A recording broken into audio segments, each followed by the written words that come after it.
I used to believe the four walls of my apartment were a sanctuary, a fortress built of drywall and routine. For 3 years, I had perfected a life of quiet solitude, a carefully curated existence where the only variable was the plot of the book on my nightstand. The world outside was a noisy, unpredictable thing, and I was content to observe it from the safe distance of my third-floor window. Then came the disruption, the plot twist. His name was Julian, and he lived down the hall in 3B. And for 10 minutes that felt like a lifetime, our fortress walls were replaced by a cramped, metal box hanging suspended in the dark. My life was a series of repeating patterns, a loop I found not monotonous, but deeply comforting. The 7 a.m. alarm, the specific grind of the coffee beans, the weight of my laptop on my lap as I worked from the worn in hollow of my sofa. I was a freelance cartographer, a map maker for fantasy novels. I charted coastlines that didn't exist and mountain ranges born from an author's imagination.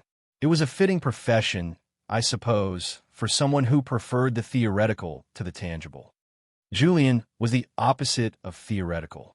He was aggressively tangible, a solid, physical presence in the periphery of my quiet life. I knew him only in fragments. The heavy tread of his boots in the hallway at odd hours.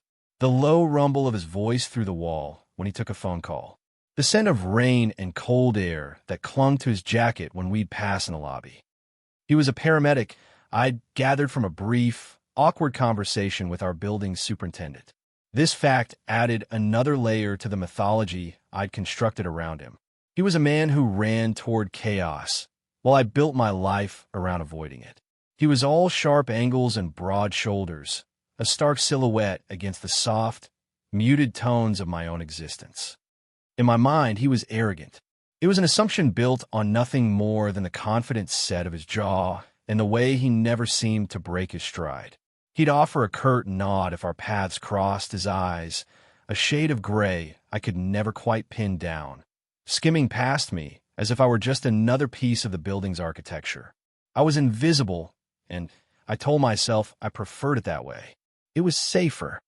This was the status quo, the established distance. He was the imposing, unknowable neighbor in 3B. I was the quiet, reclusive mapmaker in 3D.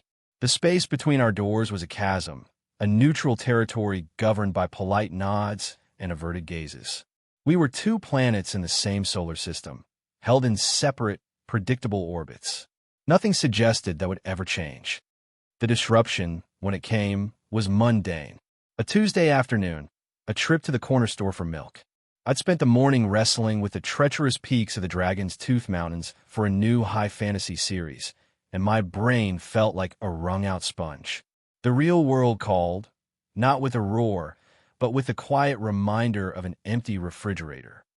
I stepped into the elevator, our building's ancient, rattling metal cage. It was a relic, prone to groans and sudden jolts that always made my stomach lurch. As the doors began to slide shut, a hand shot through the gap, stopping them with a dull thud. It was Julian. Of course, it was Julian.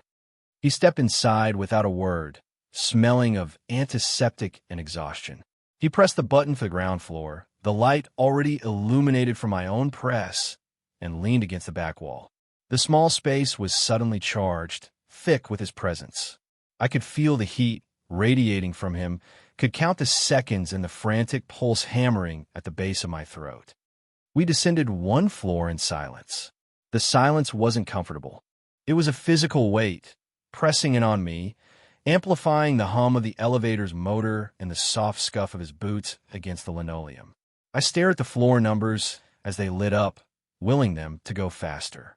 4, 3. Then, between the third and second floor, it happened. A violent, shuddering jolt that threw me off balance. A sound like shearing metal, a horrible final groan. And then a dead stop, a sudden, complete, and terrifying stillness. The overhead light flickered once, twice, and died. We were plunged into an inky, absolute blackness. The only light was the faint, ghostly red glow of the emergency alarm button. We were trapped. Together. The orbits had collapsed. For a moment, neither of us moved. The darkness was a blanket, smothering sound and sight. My heart felt like a frantic, trapped bird, beating its wings against the cage of my ribs. My carefully constructed world, my predictable routine, had just been hijacked. I was stuck in a box with the one person who made my solitude feel most acute. My first coherent thought was embarrassingly practical. The milk. I was going to be late getting the milk. My second thought was a wave of pure, unadulterated panic. It rose in my chest like a tide, hot and suffocating. This is it. This is the unpredictable moment I've spent my life avoiding. A sound from the other side of the elevator cut through my internal spiral. A sharp, controlled intake of breath. Julian. He wasn't moving, but I could feel his stillness, a tension that vibrated through the small space. Well, his voice came out of the dark, lower and rougher than I'd imagined. That's not ideal, a masterpiece of understatement. I found myself clinging to the sound of his voice, the only anchor in the disorienting black. No, I managed to choke out my own voice, a pathetic squeak. Not ideal. My instincts, the ones honed by years of mapping imaginary worlds, took over. I needed to establish my bearings. I shuffled a half-step forward, my hand outstretched, fumbling for the control panel. My fingers brushed against cold, dimpled metal. The buttons. At the exact same moment, his hand found the panel too. His fingers, warm and calloused, brushed against the back of my own. It wasn't a lingering touch. It was a spark. A brief, accidental collision of atoms that sent a jolt straight up my arm and into my chest, where it landed like a hot coal. I snatched my hand back as if I'd been burned. My skin tingled where he'd touched me. It was the first time we had ever made physical contact, and it felt illicit, a transgression of the unspoken rules that governed our hallway existence. Sorry, he muttered, his voice closer now. He must have moved forward as well. It's fine, I whispered, my throat suddenly dry. He pressed the alarm button. A horribly loud, buzzing clangor filled the box, an electronic scream that grated on my already frayed nerves. It rang for what felt like an eternity before cutting out, replaced by a crackle of static. Yeah?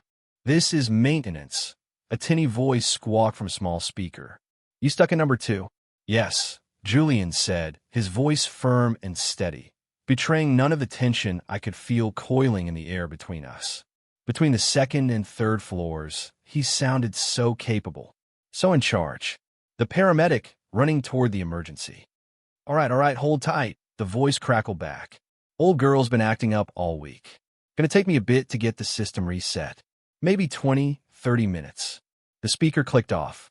Silence descended again, thicker and heavier than before. 30 minutes. The number echoed in my head. 30 minutes trapped in the dark with Julian. My lungs felt too small for the space. 30 minutes, I said, mostly to myself. A confirmation of the absurd reality of the situation. Could be worse, he said. Could be falling a hint of dry humor I hadn't expected.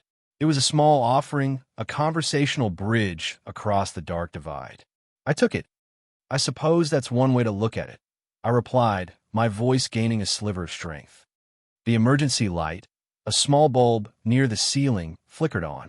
It wasn't bright, just a dim, orangish glow that cast long, dancing shadows.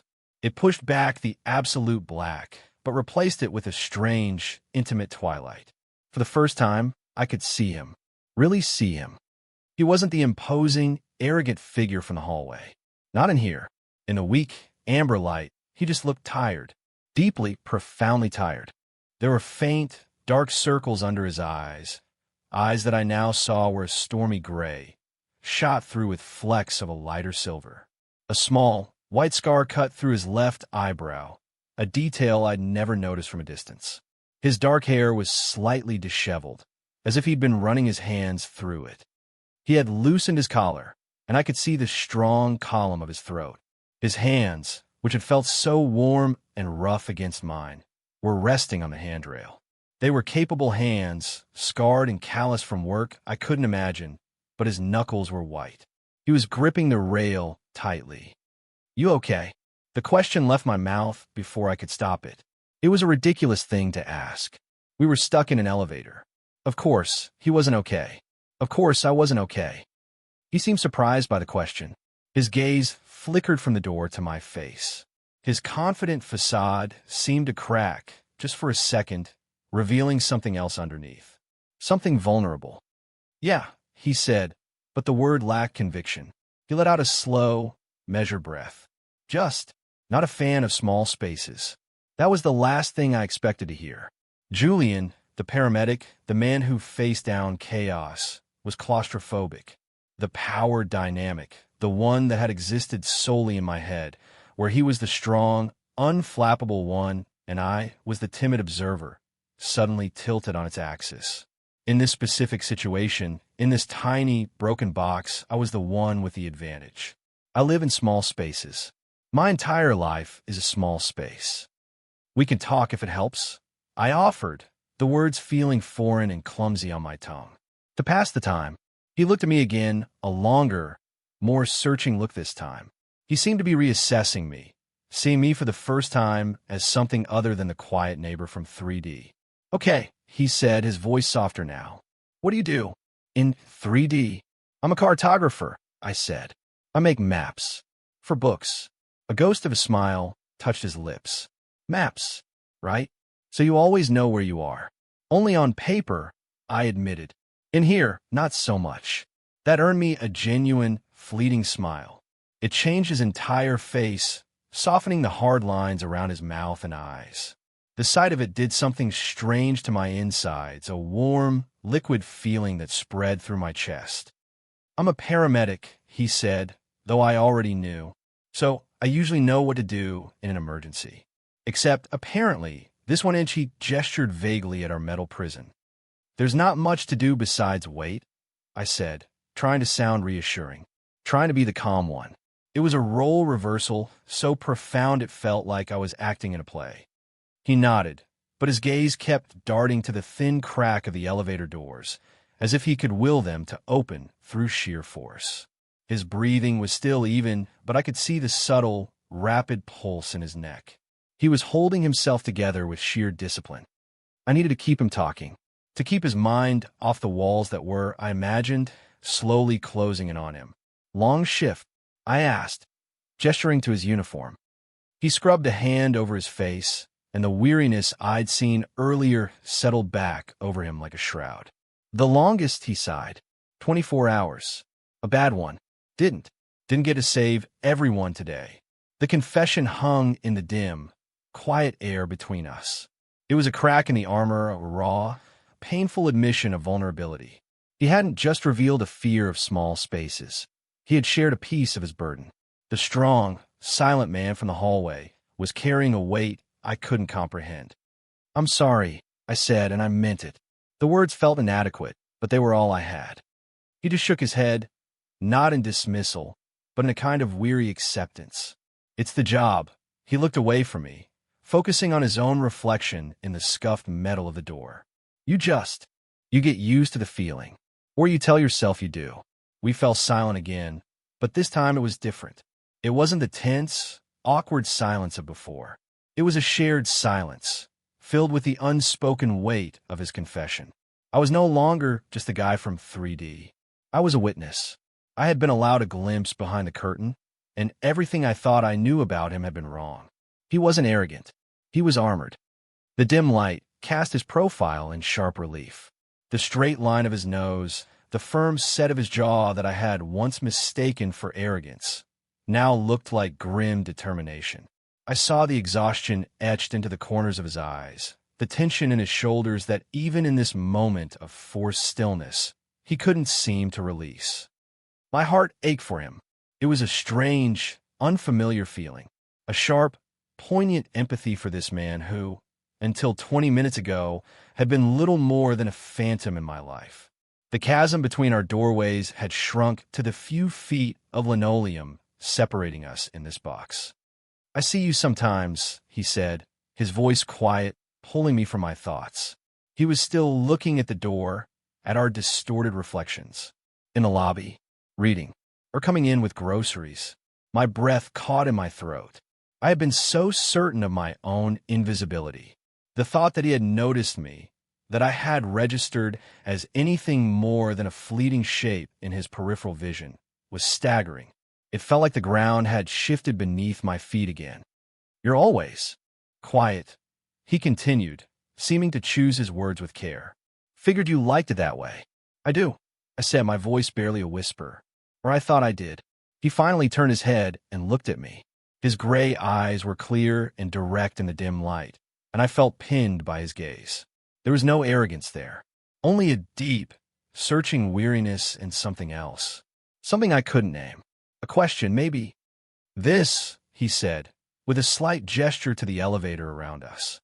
"This is the most I've spoken to anyone who wasn't bleeding or crying all week." The humor was dark, but the admission underneath, it was starkly lonely.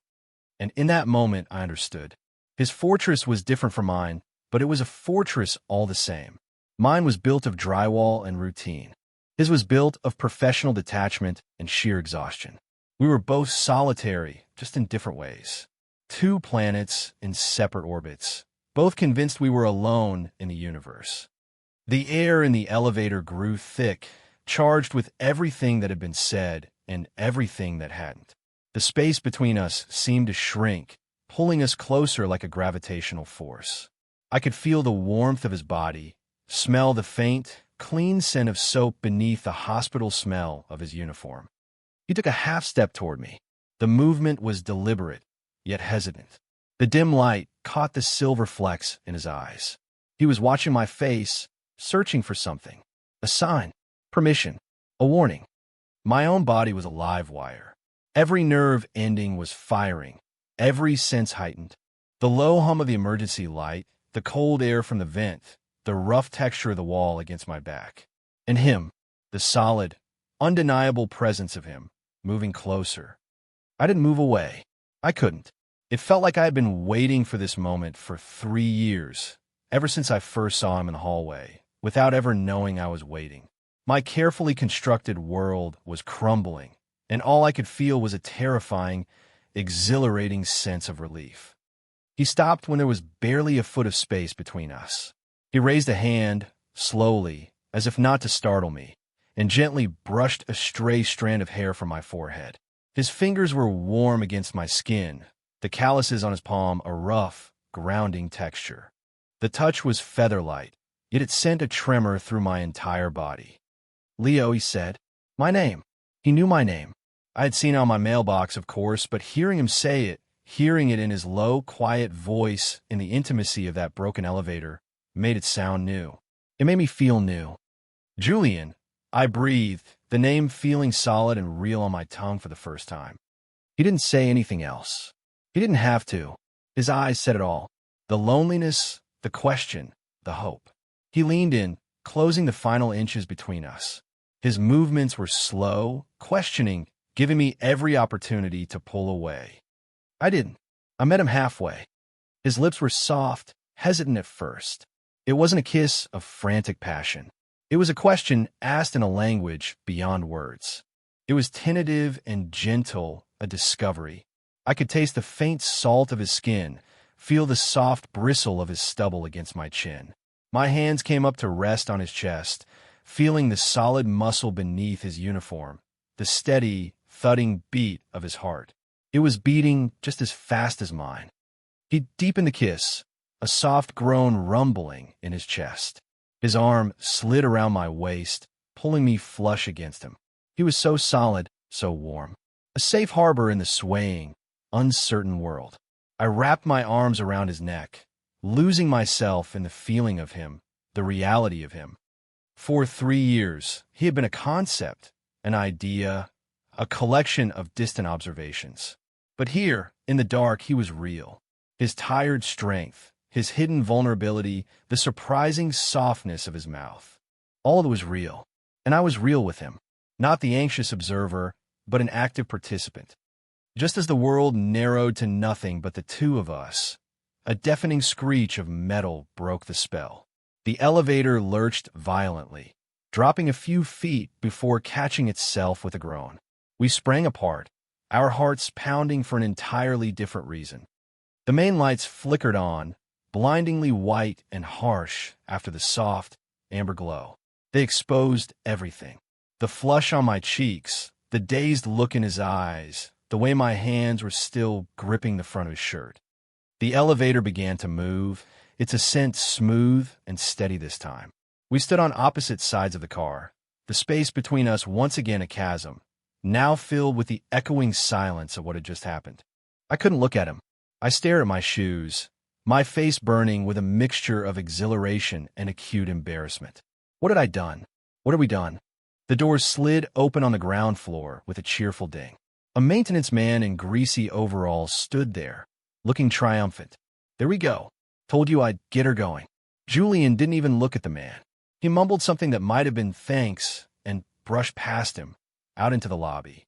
He didn't look back. He didn't say my name.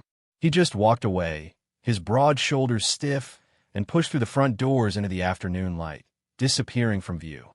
I stood frozen in the elevator, the maintenance man's cheerful chatter washing over me like static. The warmth of Julian's body was already fading, replaced by a creeping, cavernous cold. He was gone. He had run. The morning after was a new kind of hell.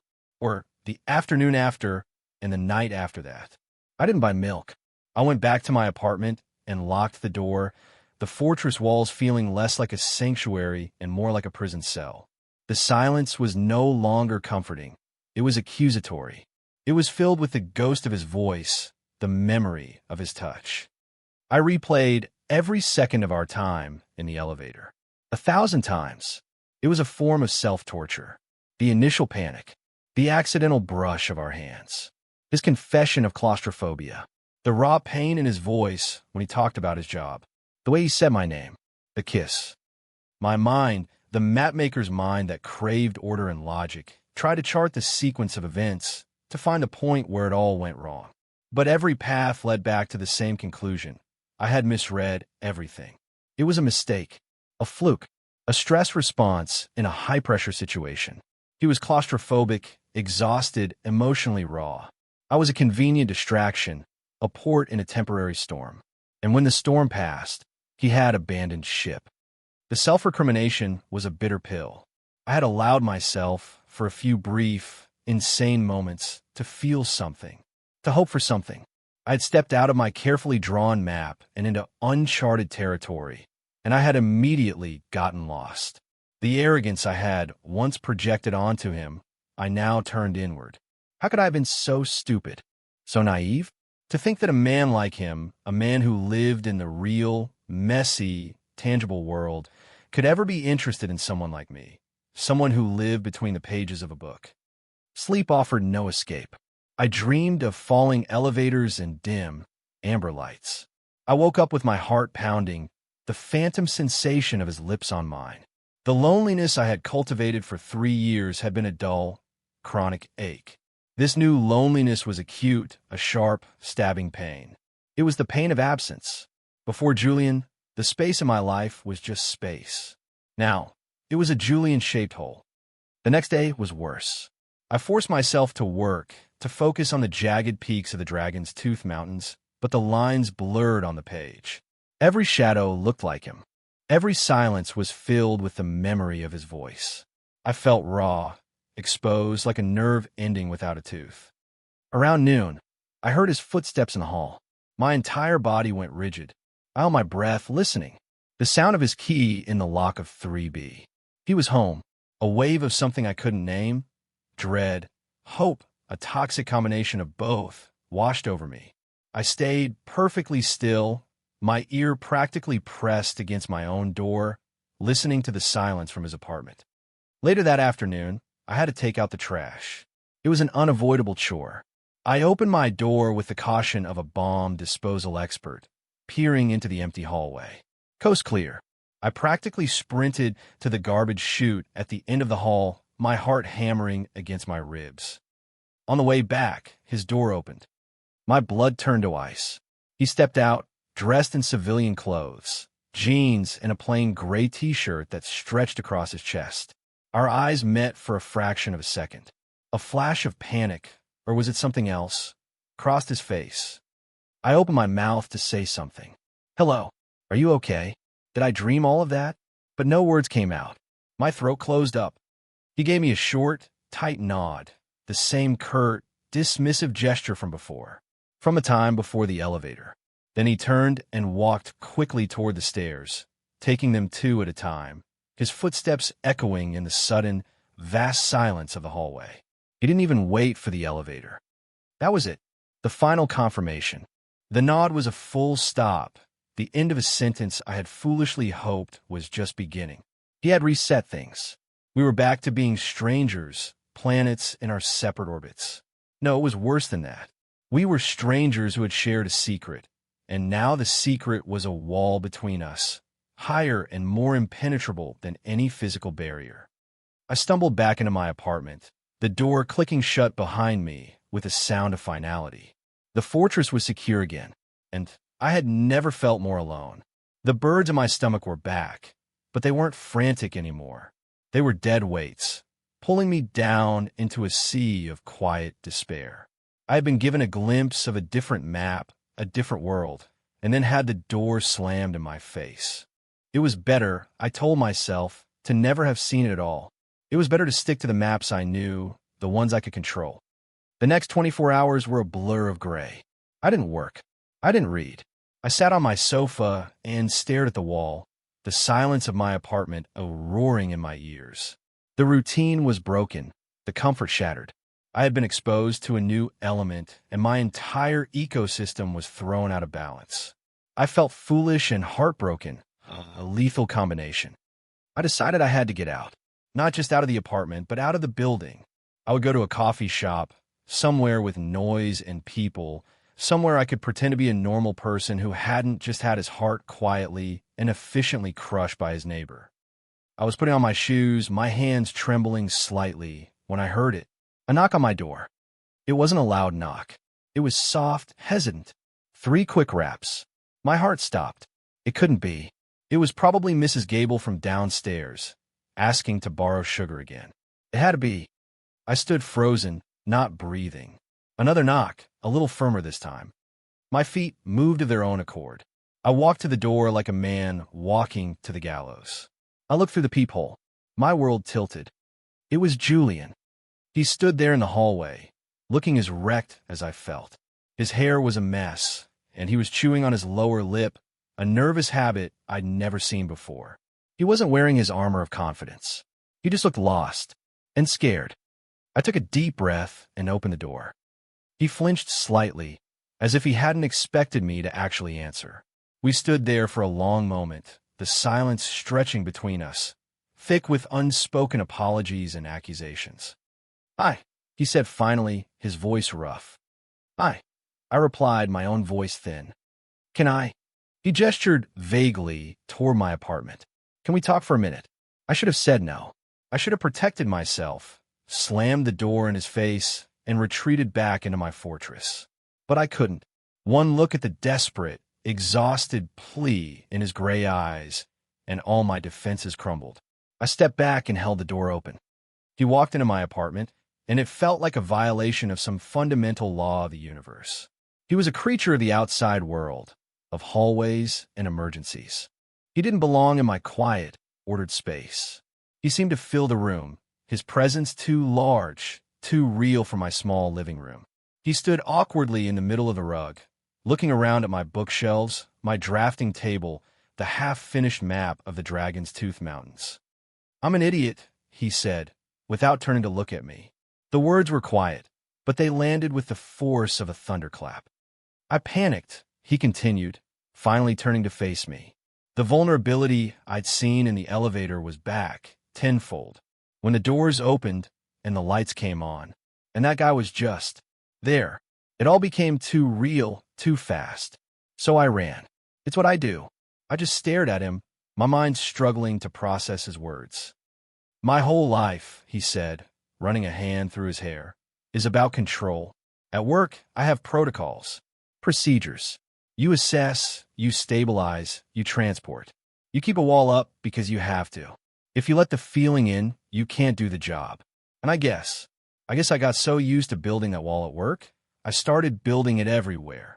He took a step closer, and then I got stuck in a box with a quiet map maker who was calmer than I was. And the walls just crumbled. What happened in there, Leo? That was the realest thing that's happened to me in a very long time. And it terrified me. Now, he said my name again. It still sent a shiver through me. When I saw you in the hall yesterday, he went on, his voice pained, I wanted to say something. I wanted to apologize. I wanted to ask if you were okay. But the wall went up again. Default setting. Protect. Retreat. It was easier to just nod and walk away. It was the coward's way out. And I've been kicking myself for it ever since. I finally found my voice. I thought I'd imagined it. Or that it was a mistake. No, he said, shaking his head fiercely. He closed the remaining distance between us, stopping just in front of me. It wasn't a mistake. Running away was the mistake. Not kissing you. My breath hitched. He reached out, his hand hovering in the air for a second before he gently cupped my jaw. His thumb stroked my cheek, a soothing, tentative gesture. His touch was electric, just like it had been in the elevator. I'm not good at this, he whispered, his gray eyes searching mine. This. Emotional stuff. Talking. But I want to be. With you. The hope I had so brutally suppressed over the last day and a half unfurled in my chest, a fragile, tender green shoot pushing its way through concrete. Can we start over? He asked, a raw plea in his voice. Not as strangers in a hallway or two guys trapped in an elevator. Just as us, Leo and Julian. He pulled his phone from his pocket with his free hand. He fumbled with it for a moment before holding it out to me. Here, my number, so you don't have to rely on a city-wide power outage to talk to me. I took the phone, my fingers brushing his. The simple, tangible act of taking his number felt more significant, more real than the kiss ever had. The kiss had been a moment of spontaneous combustion in the dark. This was a deliberate choice, made in the clear light of day. It was a promise, a beginning. I have a proposition, he said, a small, nervous smile playing on his lips. There's a coffee shop a few blocks from here. I've been told their coffee is significantly better than the sludge I make for myself. Would you want to go?